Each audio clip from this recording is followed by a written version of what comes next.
오늘도 오후 예배 자리에 함께 나오신 우리 세가천교회 성도님들을 진심으로 환영하고 축복합니다. 우리 오늘 로마서 3장 21절, 31절 말씀을 통해서 하나님의 말씀을 짧게 나누고자 하는데요. 아마 여러분 중에 로마서 1장의 말씀을 듣지 않으셨던 분이 계실 것 같기에 로마서의 배경만 짧게 소개하고 이렇게 넘어가도록 하겠습니다. 여러분들이 아시는 것처럼 로마서는 바울이 로마 교회에 있는 성도님들에게 쓴 편지입니다. 이때 당시 바울은 제3차 전도 여행으로 고린도에 있었는데, 그는 고린도에서 사역하는 동안에 로마에 있는 성도들을 한 명 한 명 격려해 주고 싶었습니다. 그래서 언젠간 그들을 방문하려는 소원과 또 복음이 무엇인지 가르쳐 주기 위해서 이 로마서라는 편지를 이렇게 기록하게 되었습니다. 로마서에서 가장 중요한 단어는 복음이라고 할 수가 있습니다. 바울은 로마서 1장에서 복음을 다음과 같이 정의를 해주었는데요. 우리는 여기서 복음이란 모든 믿는 자에게 구원을 주시는 하나님의 능력이라는 사실을 배웠습니다. 마지막으로 바울은 로마서 2장 3반절을 통해서 하나님의 심판에 대해서 이야기를 해주었습니다. 바울은 남을 판단하고 또 자신의 죄를 보지 못하는 유대인들에게 하나님의 심판이 임할 것이라고 경고하면서 하나님의 심판은 이방인과 유대인 상관없이 공의롭고 편견 없게 이렇게 행해진다는 점을 강조를 해주었습니다. 우리 이제 로마서 3장 21절 31절 말씀을 통해서 본문 말씀을 짧게 한번 나눠보려고 하는데요. 먼저 오늘 말씀을 딱 한마디로 요약하면 오직 믿음으로 받는 의라고 이렇게 이야기를 할 수가 있을 것 같습니다. 여러분 혹시 자격증을 가지고 계신가요? 우리는 살아가면서 굉장히 여러 종류의 자격증을 이렇게 요구받는 것을 볼 수가 있죠. 예를 들면 학생 시절에는 졸업장을 얻기 위해서 시험을 치르고, 또 성인이 되면 각종 자격증을 통해서 취업을 준비합니다. 뿐만 아니라 어떤 사람은 커피를 좋아해서 바리스타 자격증을 따고, 또 어떤 사람은 반려동물을 사랑해 반려동물 관리사 자격증을 준비하는 것을 볼 수가 있습니다. 이처럼 자격증은 우리 삶에서 일종의 자격을 증명하는 증서라고 볼 수가 있습니다. 그런데 여러분, 만약에 이 세상에 단 한 번도 실패한 적이 없는 완벽한 심판관이 우리에게 영생의 자격증을 요구한다면 어떤 마음이 들까요? 아마 여기 있는 대부분의 권속들은 그 심판대 앞에 자신 있게 설 수가 없을 겁니다. 왜냐하면 이 세상의 자격증은 노력을 통해서 얻을 수 있지만 하나님 앞에서 요구되는 자격은 인간의 힘으로는 도저히 얻을 수가 없기 때문입니다.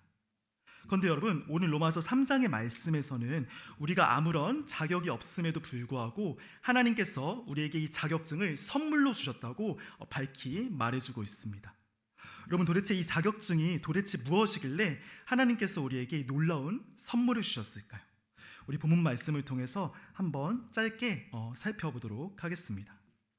바울은 로마서 3장 3반절에 이어서 21절 말씀을 들어가고 있는데요. 우리 로마서 3장 21절부터 22절까지 함께 한번 읽어보도록 하겠습니다. 시작!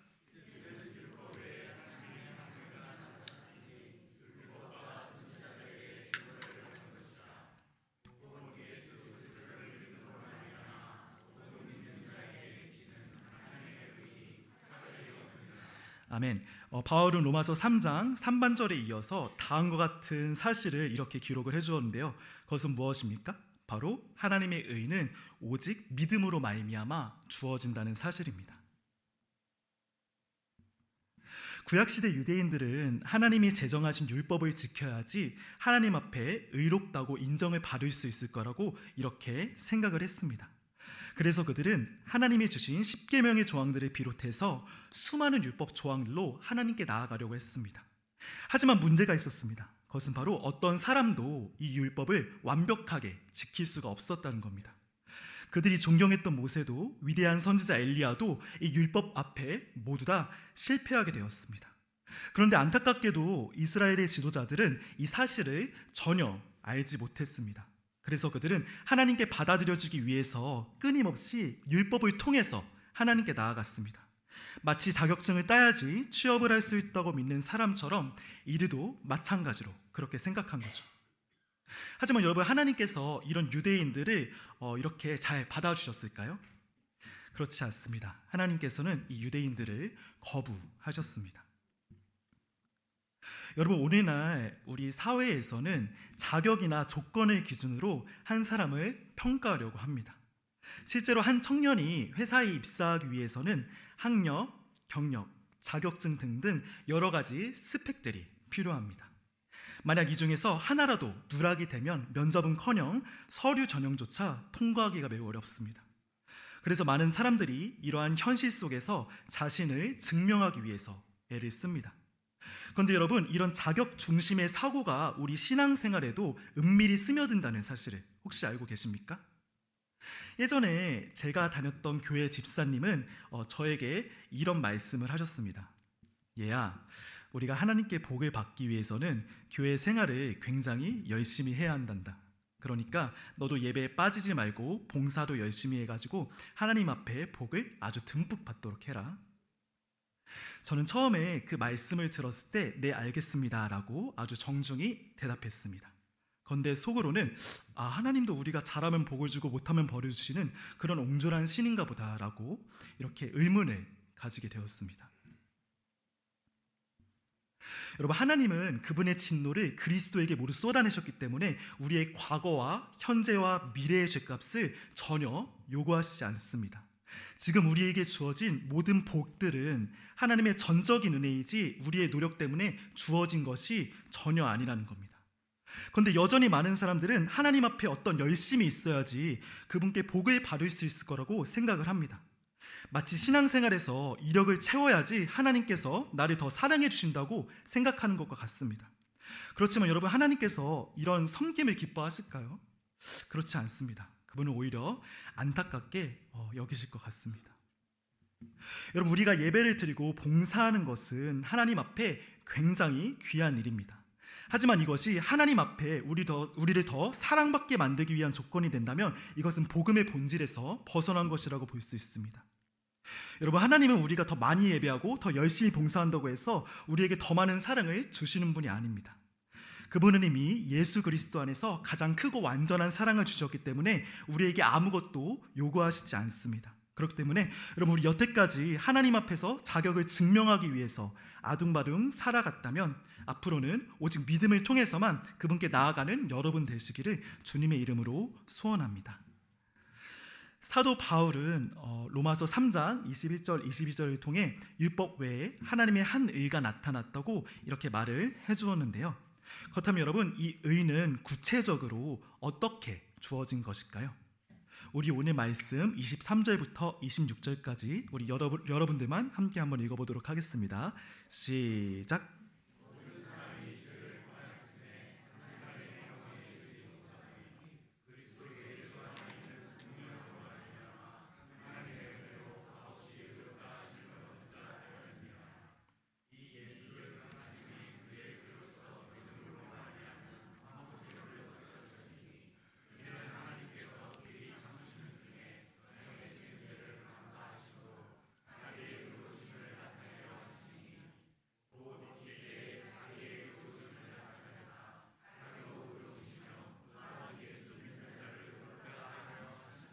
아멘.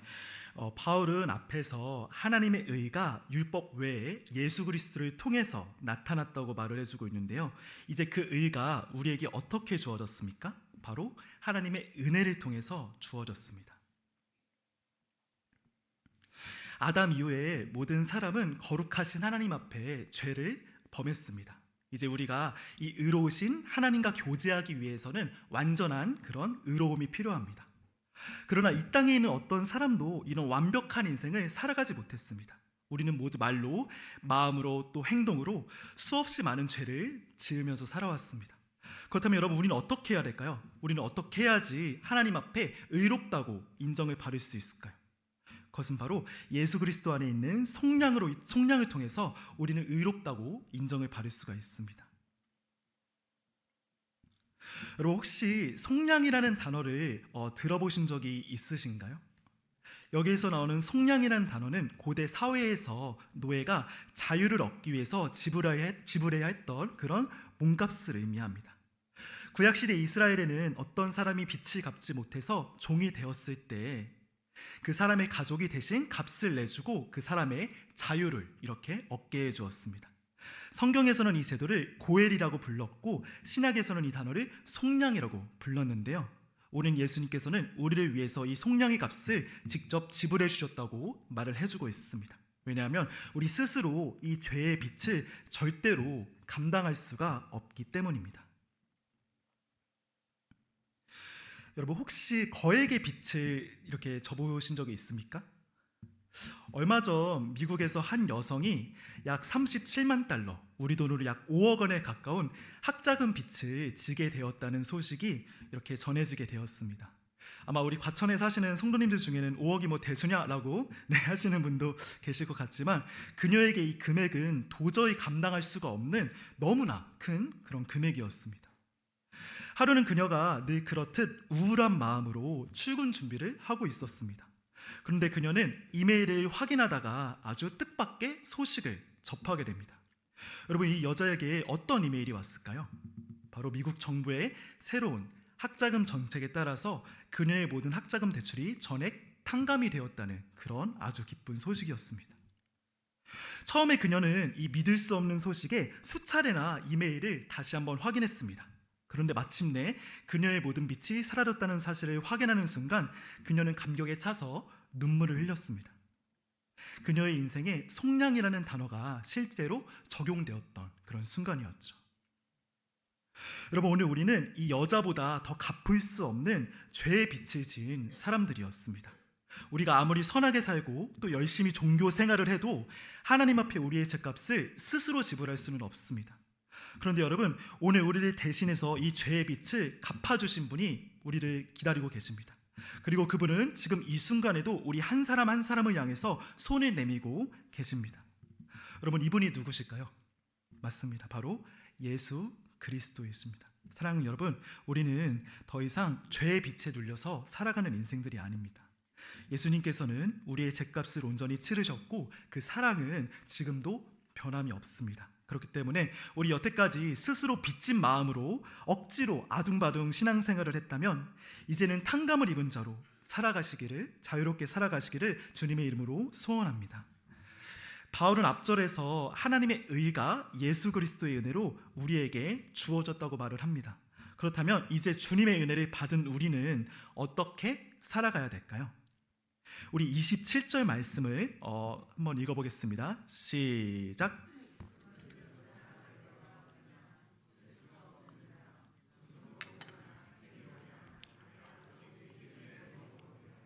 아멘.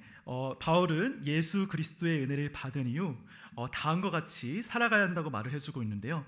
본문에서 바울은 어떤 것을 이야기해 주었습니까? 바로 하나님 앞에 자랑으로 살아가는 것이 아니라 믿음으로 살아가야 한다고 이야기를 해주고 있습니다.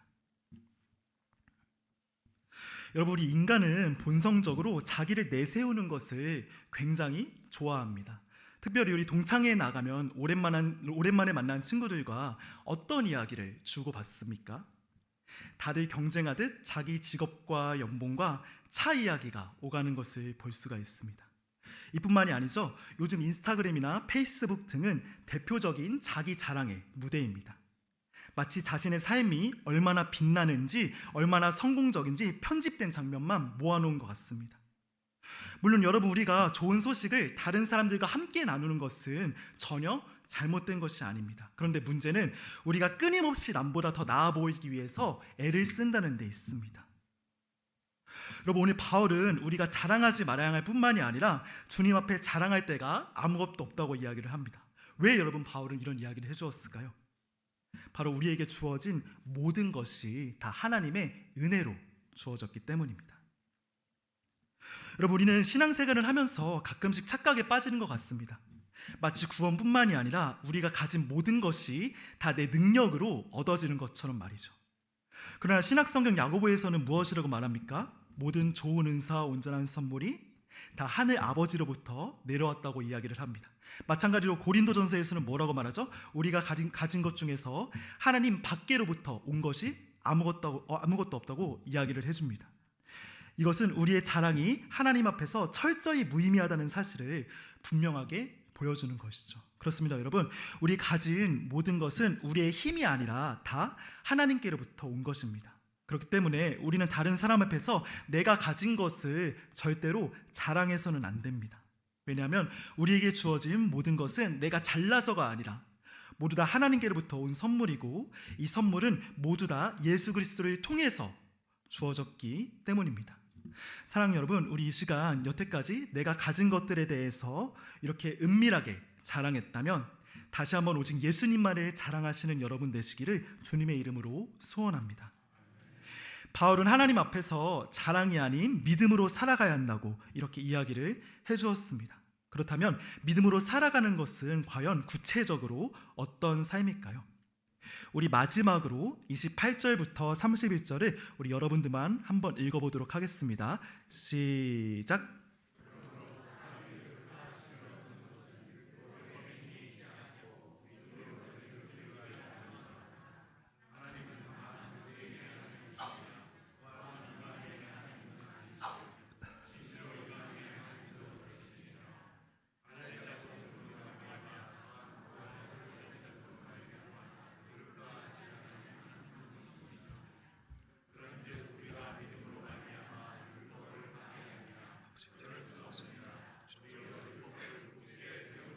아멘.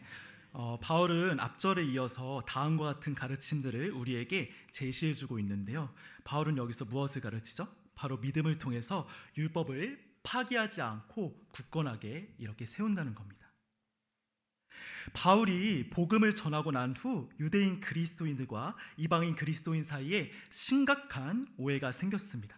그중 하나는 믿음으로 구원을 받는다면 이제 율법은 더 이상 필요 없는 것인가? 라는 그런 질문이었습니다. 유대인 그리스도인들은 오랜 율법과 전통을 통해서 아주 그런 율법에 익숙한 사람들이었습니다. 반면 이방인 그리스도인들은 율법을 알지 못한 채 오직 예수 그리스도만을 믿었습니다. 그러다 보니 유대인들은 의문을 가지게 되었습니다. 아니, 우리 조상은 대대로 율법을 지키면서 살아왔는데 이방인들은 그런 배경도 없이 그냥 믿기만 하면 구원을 받는다고? 그렇다면 우리의 율법은 신앙에 있어서 정말로 아무런 의미가 없는 것일까? 여러분, 바울은 이것에 대해서 무엇이라고 말해주었을까요? 오늘 31절은 말하죠. 우리가 믿음으로 율법을 파기하느냐? 그럴 수 없느니라. 도리어 율법을 굳게 세우느니라. 21세기 교회의 가장 뜨거운 논쟁 중 하나는 바로 믿음이냐 율법이냐라는 문제입니다. 많은 그리스도인들이 이 상관관계를 이해하지 못해서 양극단 끝자락에 서 있습니다. 어떤 이들은 말합니다. 우리는 오직 믿음으로 구원을 받습니다. 그렇기 때문에 행위는 전혀 중요하지 않습니다. 또 어떤 이들은 말합니다. 아닙니다. 우리는 믿음으로 구원을 받았기 때문에 유대인들처럼 율법을 철저하게 지켜야 됩니다. 여러분은 이 중에서 어떤 노선에 서 계신가요? 여러분, 오늘 바울은 믿음이 율법을 무의미하게 만드는 것이 아니라 오히려 율법을 더 분명히 세운다고 말하고 있습니다. 언뜻 보면 바울의 이 말은 굉장히 모순처럼 들리고 이상하기까지 합니다. 여러분, 여기에서 바울이 말한 믿음으로 율법을 굳게 세운다는 말은 도대체 무슨 의미일까요? 도대체 이 말이 무엇이길래 유대인들과 이방인들이 이렇게 심각하게 싸웠을까요? 여기에서 나온 믿음으로 율법을 굳게 세운다는 말은 우리가 믿음으로 구원을 받았다고 해서 내 마음대로 살아도 된다는 뜻이 아니라 오히려 우리가 믿음으로 구원을 받았기 때문에 하나님의 뜻대로 순종해야 한다는 것을 이야기하는 말입니다. 여러분, 우리 성도님들 중에서 높은 혈압 때문에 아마 혈압약을 드시는 분들이 계시죠. 저도 예전에 젊지만 혈압이 조금 높아서 지금 음식을 조금씩 조절해 주고 있습니다. 여러분, 병원에 가면 의사 선생님이 진단을 내리고 그 사람에게 혈압약을 이렇게 처방해 줍니다. 그런데 여러분, 약만 먹으면 이 혈압의 문제가 완전하게 이렇게 해결이 될까요? 정말 약만 먹으면 이 혈압의 문제가 완전히 이렇게 치료가 될 수 있을까요? 그렇지 않죠. 우리가 혈압이 떨어지기 위해서는 약도 굉장히 중요하지만 함께 식단 조절과 운동도 꾸준히 병행해야 합니다. 왜 여러분 우리는 이렇게 약만 먹는 게 중요한 게 아니라 함께 식단 조절과 운동도 꾸준히 해야 될까요?